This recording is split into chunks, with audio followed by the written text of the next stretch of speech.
तो hello guys, कैसे हैं आप लोग? आशा करते ठीक ही होंगे। मैं आपको दोस्त के कान्हा और आप देख रहे हैं कान्हा इलेक्ट्रॉनिक जीनियस।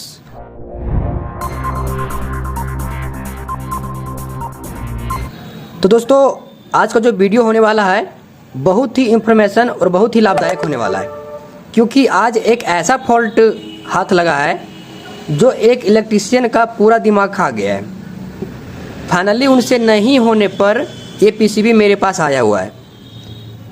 तो सबसे पहले आप इसमें फॉल्ट देखिए कि क्या फॉल्ट है, उसके बाद में आपको बारीकी से समझाएंगे इस प्रॉब्लम का सॉल्यूशन कैसे होगा और ये प्रॉब्लम कहाँ से है।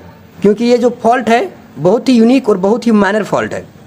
अक्सर इलेक्ट्रीशियन लोग इस फॉल्ट से अपना पीसीबी को हाथ धो देते हैं।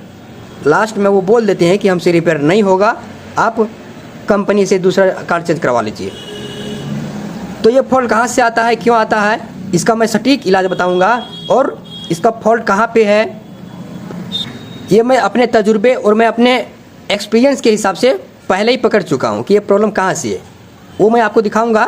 लेकिन सबसे पहले जो बारीकी होना चाहिए चेक करने का, जो तरीका होना चाहिए चेक करने का, और वो इलेक्ट्रीशियन मेरे पास ये बोर्ड लेकर आए हैं, उन्होंने इसमें क्या क्या छिड़कानी किया है और उसके बाद भी ये प्रॉब्लम को सोल्यूशन नहीं कर पाए हैं। चलिए पहले फॉल्ट देखिए आप। ये देखिए 12 वोल्ट हमने इसमें डाला और डिस्प्ले देखिए, बजर का साउंड, और डिस्प्ले में क्या आ रहा है, ओवरलोड और लो बैटरी एक साथ। क्या आ रहा है, लो बैटरी और ओवरलोड एक साथ आ रहा है। देखिए ध्यान से, ओवरलोड और लो बैटरी एक साथ आ रहा है, ठीक है। अब मैं यहाँ पे स्विच को ऑन ऑफ करके देखता हूँ। देखिए ऑफ करने के बाद बजर का साउंड ऑफ हो जाता है, लेकिन ओवरलोड और बैटरी लो का लगातार ये एलईडी इंडिकेट करता है, लगातार ये एलईडी दोनों ग्लो हो रही है। इसको जब मैं ऑन कर देता हूँ तो बजर का ऑन साउंड आता है और यहाँ पे दोनों एक साथ जलना ही रहता है, मतलब ये दोनों एलईडी नहीं जा रहा है, ओवरलोड और बैटरी लो, जब तक मैं इसको 12 वोल्ट का डिस्कनेक्ट ना कर देता हूँ। 12 वोल्ट डिस्कनेक्ट किया और फिर डालता हूँ, फिर देखिएगा क्या कंडीशन होता है। ये देखिए ओवरलो बैटरी लो एक साथ। अब यहाँ पे आप बोलोगे कि सर इसका बैटरी लेवल सेंस खराब होगा। माइक्रो का बैटरी लेवल सेंस कौन सा है, इस माइक्रो का पिन नंबर 5 है बैटरी लेवल सेंस। तो चलिए यहाँ पे बैटरी लो आ रहा है, तो सबसे पहले मैं बारीकी से चेक करूंगा। सबसे पहले मैं यहाँ पे पिन नंबर 5 पे वोल्ट चेक कर लेता हूँ। देखिए हमने मीटर को लगा के रख लिया है। अब मैं आपको बैटरी लेवल सेंस चेक करके दिखाता हूँ।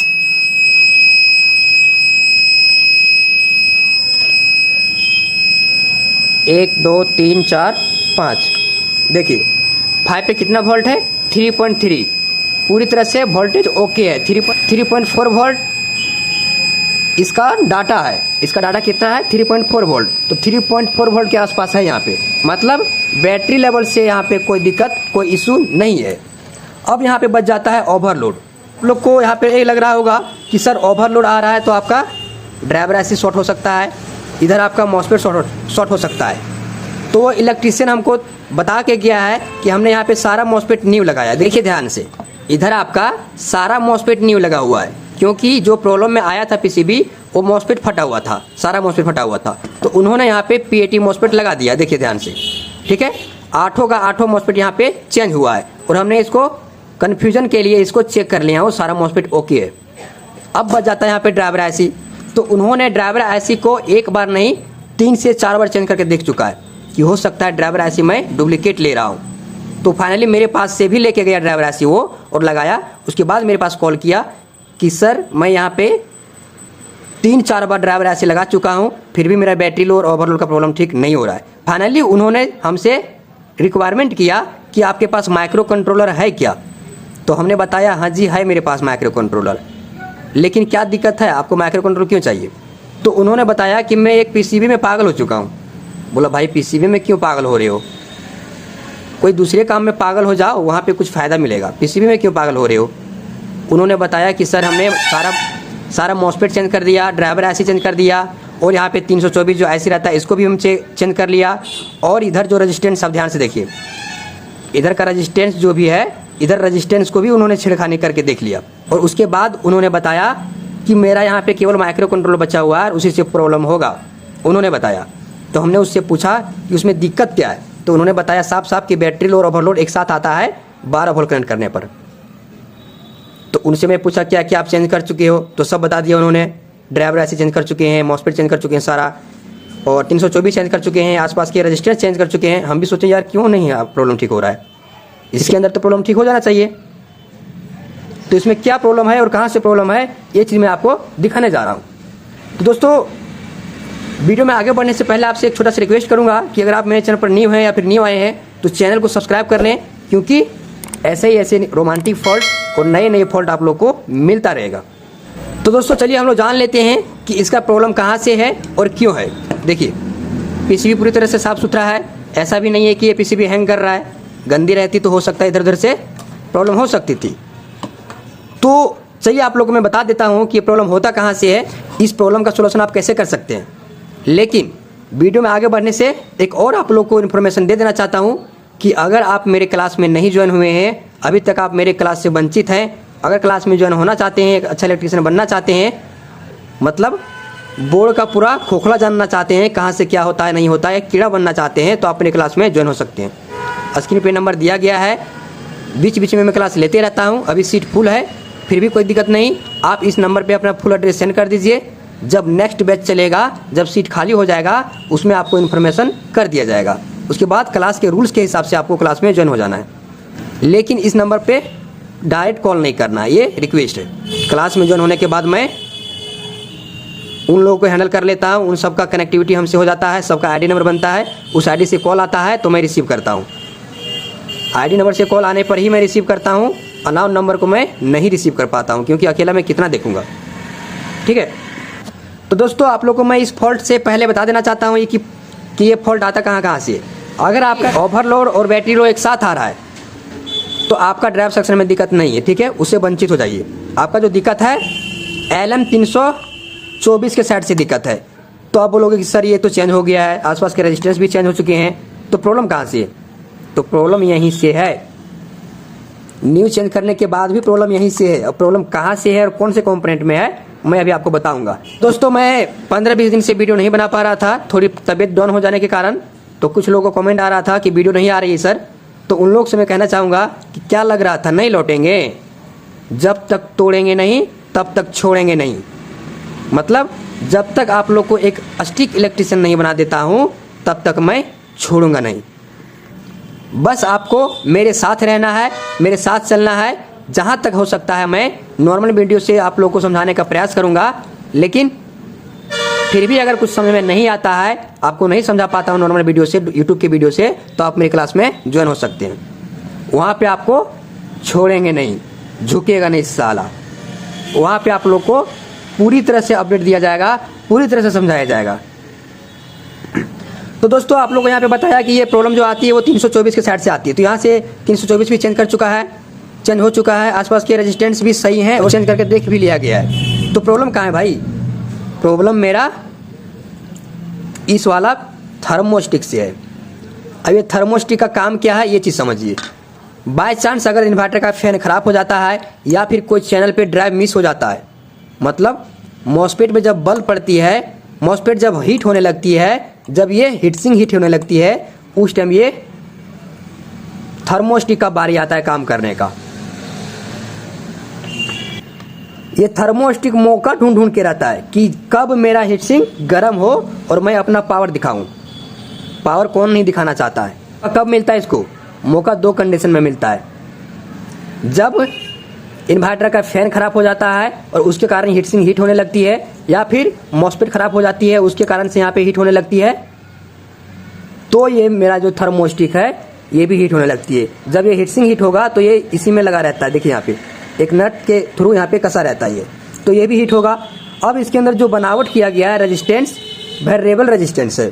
जितना आप इसको हीट दीजिएगा उतना इसके अंदर रेजिस्टेंस शिफ्ट होगा, उतना इसके रेजिस्टेंस कम होंगे। जितना ज़्यादा ये हीट होगा उतना ज़्यादा रेजिस्टेंस इसका कम होगा।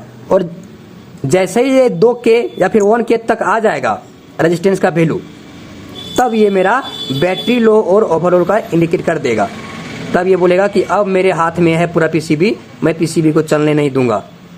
क्या कर देता है? बैटरी लो और ओवरलोड एक साथ कर देता है प्रॉब्लम। इस 324 को सेंस देकर, ये 324 को सेंस मिलता है तो ये 324 माइक्रो कंट्रोलर को बताता है कि भाई दिक्कत है, शांत हो जा, नहीं तो फटोगे, मुझे भी मारोगे, खुद भी मरोगे। तो ये माइक्रो कंट्रोलर क्या बोलता है कि नहीं यार, किसी को नहीं मरने दूंगा, मैं अपना काम कर देता हूँ। बैटरी लो और ओवरलोड का संकेत कर देता है। तो उस पीरियड में आपको समझ जाना चाहिए या तो फैन खराब है, या तो ड्राइव में दिक्कत है, या तो फिर खुद ये खराब हो गया है। अगर ये खुद खराब हो जाए तो क्या होगा? तो इस पीरियड में, इस फॉल्ट में ये खुद ही खराब है। अब देखिए इसका वैल्यू, पहले मैं आपको दिखाता हूं न्यू थर्मोस्टेट का क्या वैल्यू होना चाहिए। मैं निकालता हूं यहाँ पे, ठीक है। मेरे पास यहाँ पे थर्मोस्टेट पड़ा हुआ है। और दोस्तों आप लोग को ये भी बताना चाहूँगा कि अगर आपको इन्वर्टर का और कंपोनेंट ओरिजिनल का आप तलाश कर रहे हैं कंपोनेंट का, तो आप स्क्रीन पर दिए गए नंबर पे अपना लिस्ट बनाइए और लिस्ट बना के सेंड कीजिए, आपका बिल बना दिया जाएगा। सारे कंपोनेंट आपको ओरिजिनल मिलेंगे। मार्केट में काम करके नाम बनाना है, फॉल्स नाम नहीं बनाना है। मतलब ओरिजिनल कंपोनेंट यूज कीजिए, कस्टमर भी खुश रहेगा, आप भी खुश रहिएगा। देखिए यहाँ पे इसका मैं वैल्यू चेक कर देता हूँ कितना ये, इसका रेजिस्टेंस वैल्यू क्या है। देखिए ओम रेंज में रखा हूँ, ऑटोमेटिक सिलेक्ट होगा कितना के है, कितना ओम है, जो भी। तो ध्यान रहे कोई भी चीज़ चेक करने के साथ आपको दोनों हाथ टच नहीं करना है, नहीं तो आपका हाथ का ये गेज कर लेगा, सेंस कर लेगा। एक आपको कहीं पर रख के इसको चेक करना है। देखिए कितना बताता है, 9K। ये वैसे इसका जो वैल्यू है वो 10K है, ठीक है। यहाँ पे थोड़ा वातावरण गर्म है इसलिए ये कुछ कम बता रहा है। अगर पूरी ये ठंडी रहती, पूरी तरह से ठंड रहता है यहाँ पे, अभी वैसे भी ठंड का दिन है लेकिन यहाँ पे थोड़ा वातावरण गर्म है, हीटर लगा के रखा हूँ। देखिए तो ये कुछ कम बता रहा है, मतलब ये 10K का है। तो ये 10K का है, यहाँ पे 9K बता रहा है। चलिए कोई बात नहीं, 9K ही मैं मान लेता हूँ अभी। तो 9K ये बता रहा है क्या, इसका मैं चेक कर लेता हूँ रेजिस्टेंस वैल्यू क्या बता रहा है। अब मैं इसको चेक करता हूँ, देखिए क्या बता रहा है ये। वाह क्या बात है, मतलब 1K के लगभग बता रहा है ये, 0.827, मतलब 1000 ओम होता तो ये 1K होता, मतलब 1K में शिफ्ट हो गया ये बिना गर्म हुए। ये गर्म भी नहीं हुआ हीट सिंक, फिर भी ये इतना इसका वैल्यू शिफ्ट हो गया। देखिए अब बताओगे सर आप वो हीट सिंक को गर्म करके रखे होगे, तो देखिए मैं हाथ से इसको छू के रख रहा हूँ। अगर ये गर्म होती तो मैं यहाँ पे, अब इतना वैल्यू शिफ्ट हो गया है कि ये पूरा हीट सिंक पूरी तरह से गर्म होना चाहिए, तब इतना वैल्यू आना चाहिए। लेकिन यहाँ पे कुछ दिक्कत नहीं है, ये खुद खराब हो गया है साला, छोड़ेंगे नहीं इसको हम आज। देखिए क्या बता रहा है, 1K के आसपास। और आपको मैं न्यू अभी आपको चेक करके दिखाया, कितना बता रहा था, 10K के आसपास, 9K। देखिए ये पूरी तरह से ठंड रहती, वातावरण डाउन रहता पूरा, तो यहाँ पे 10K बताता, ये 9.5K बता रहा है ना। तो मतलब ये 10K का है। तो ये नॉर्मल कंडीशन में 10K का रहना चाहिए। जैसे जैसे हीट सिंक हीट होता है वैसे वैसे इसका वैल्यू शिफ्ट होता है। जितना गर्म कीजिएगा उतना इसका रेजिस्टेंस का वैल्यू कम होगा। और 2K का आसपास, 1K के आसपास जब आ जाएगा ये, तो आपका इन्वर्टर बैटरी लो और ओवरलोड कंडीशन में चला जाएगा। लेकिन यहाँ पे गर्म भी नहीं हुआ, उसके पहले ये पूरा शिफ्ट कर दिया है रेजिस्टेंस वैल्यू, ये खुद ही खराब हो गया है साला। इसको यहाँ से निकाल के फेंकना है और मुझे एक न्यू थर्मोस्टेट लगाना है, उसके बाद देखते हैं क्या दिक्कत होती है, ठीक है। तो फाइनली दोस्तों आप देख सकते हैं यहाँ पे हमने न्यू लगा लिया थर्मोस्टेट, और ये पुराना वाला यहाँ पे पड़ा हुआ है, ठीक है। इसको मैं कैचेट में फेंक देता हूँ और अभी आपको यहाँ पे वैल्यू चेक करा के दिखा देता हूँ।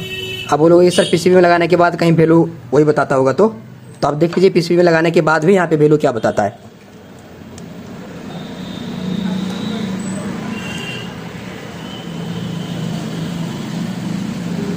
देखिए लगाने के बाद क्या हो गया, 4.5, मतलब 5K के अनुसार, 5K के हिसाब से यहाँ पे आ रहा है, 5K यहाँ पे आ रहा है, ठीक है। क्योंकि इसके पैरेलल में रेजिस्टेंस लगे हुए हैं। एक पॉइंट ग्राउंड से कनेक्ट रहता है और एक पॉइंट इस IC के पिन नंबर कितने से कनेक्ट रहता है, इस IC के पिन नंबर 6 से कनेक्ट रहता है। एक पॉइंट थर्मोस्टेट का ग्राउंड कनेक्ट रहता है और एक पॉइंट जो ये वाला है वो पिन नंबर 6 से कनेक्ट रहता है। अब ये काम कैसे करता है ये समझिए थोड़ा। जब ये हीट होता है इसका रेजिस्टेंस वैल्यू कम होता है, 1K, हाफ K, 2K, तो ये मेरा ग्राउंड को आउट करने लगता है। देखिए जब ये 4K में 5K में है अभी, तो ग्राउंड को ये नहीं आउट कर पाएगा, बहुत कम मात्रा में आउट करेगा, तो इसको कुछ नहीं बिगाड़ पाएगा। जैसे इसका वैल्यू कम हो जाएगा वैसे ही ये ग्राउंड को ज़्यादा आउट कर देगा। अब ये ग्राउंड को ज़्यादा आउट करेगा तो पिन नंबर 6 पे आ जाएगा ग्राउंड। अब इसके अंदर 324 के अंदर 4 कंपैरेटर है, वो 4 कंपैरेटर का अलग अलग काम है। इस IC के पिन नंबर 6 पे ये ग्राउंड आता है, मतलब दूसरा कंपैरेटर में ग्राउंड आता है। इस कंपैरेटर से ग्राउंड आने के बाद आपका माइक्रो के पिन नंबर 27 पर देता है। जब ओके कंडीशन रहेगा तो माइक्रो प्रोसेसर के पिन नंबर 27 पर 0.70 वोल्ट के करीब रहेगा, 1 वोल्ट के करीब। जैसे ही यहाँ पे ग्राउंड मिलेगा वैसे ही ये ग्राउंड आउट करके पिन नंबर 27 को दे देगा और ये पिन नंबर 27 ग्राउंड हो जाएगा। अब जैसे ही माइक्रो का पिन नंबर 27 ग्राउंड होगा तो ये गाड़ी नहीं चलाएगा, क्योंकि आगे एक्सीडेंट होने वाला है, कुछ भी सर्किट में होने वाला है। तो ये चुपचाप बोलेगा कि भाई हमको बैठ जाने दो, मैं आगे काम नहीं करूँगा, और ये बैटरी लो और ओवरलोड प्रोटेक्शन में इन्वर्टर को कर देता है। इस हिसाब से मेरा PCB जो है वो सेफ बच जाता है। ठीक है, देखिए मैं अब यहाँ पे ये जो थर्मोस्टेट है न्यू लगा लिया हूँ। अब मैं यहाँ पे 12 वोल्ट देता हूँ। अब देखिए क्या दिक्कत होती है।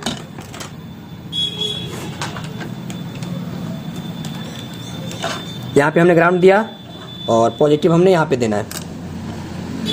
यहाँ पे मेरा UPS 1 हो चुका है। देखिए यहाँ पे मैं इसको आसानी से ऑन ऑफ कर चुका हूँ। लेकिन इसके पहले क्या दिक्कत हो रही थी, जैसे ही मैं 12 वोल्ट कनेक्ट करता था वैसे ही एक साथ बैटरी लो और ओवरलोड का इंडिकेट कर रहा था, क्योंकि यहाँ पे ये थर्मोस्टेट खुद खराब हुआ था। ये ग्राउंड को आउट करके 324 को दे देता था। अब 324 ग्राउंड को आउट करके माइक्रो के पिन नंबर 27 पे दे देता था। पिन नंबर 27 पे जहाँ पे 0.7 वोल्ट होना चाहिए वहाँ पे 0 वोल्ट हो जाता था, जिसके कारण से इन्वर्टर मेरा ओवरलोड और बैटरी लोड प्रोटेक्शन में जाता था।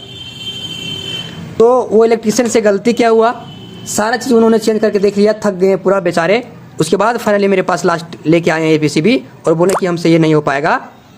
उनका प्रोग्राम था कि मैं माइक्रो कंट्रोल को चेंज करूँगा। हमसे वो माइक्रो कंट्रोल लेने के लिए फ़ोन किए थे। उसके बाद हमने इसका प्रॉब्लम पूछा तो उन्होंने प्रॉब्लम हमको बताया, तो मैं समझ गया कि प्रॉब्लम कहाँ से है। इसके ऊपर डीपली वीडियो बनना चाहिए और आप तक पहुँचना चाहिए। तो फाइनली दोस्तों आप लोग देखें इस फॉल्ट का निवारण कैसे हुआ, इस फॉल्ट का सोल्यूशन हमने कैसे किया। और आज के लिए इतना ही, फिर मिलते हैं नई वीडियो पर एक नए टॉपिक के साथ। तब तक के लिए bye bye, thank you for watching video.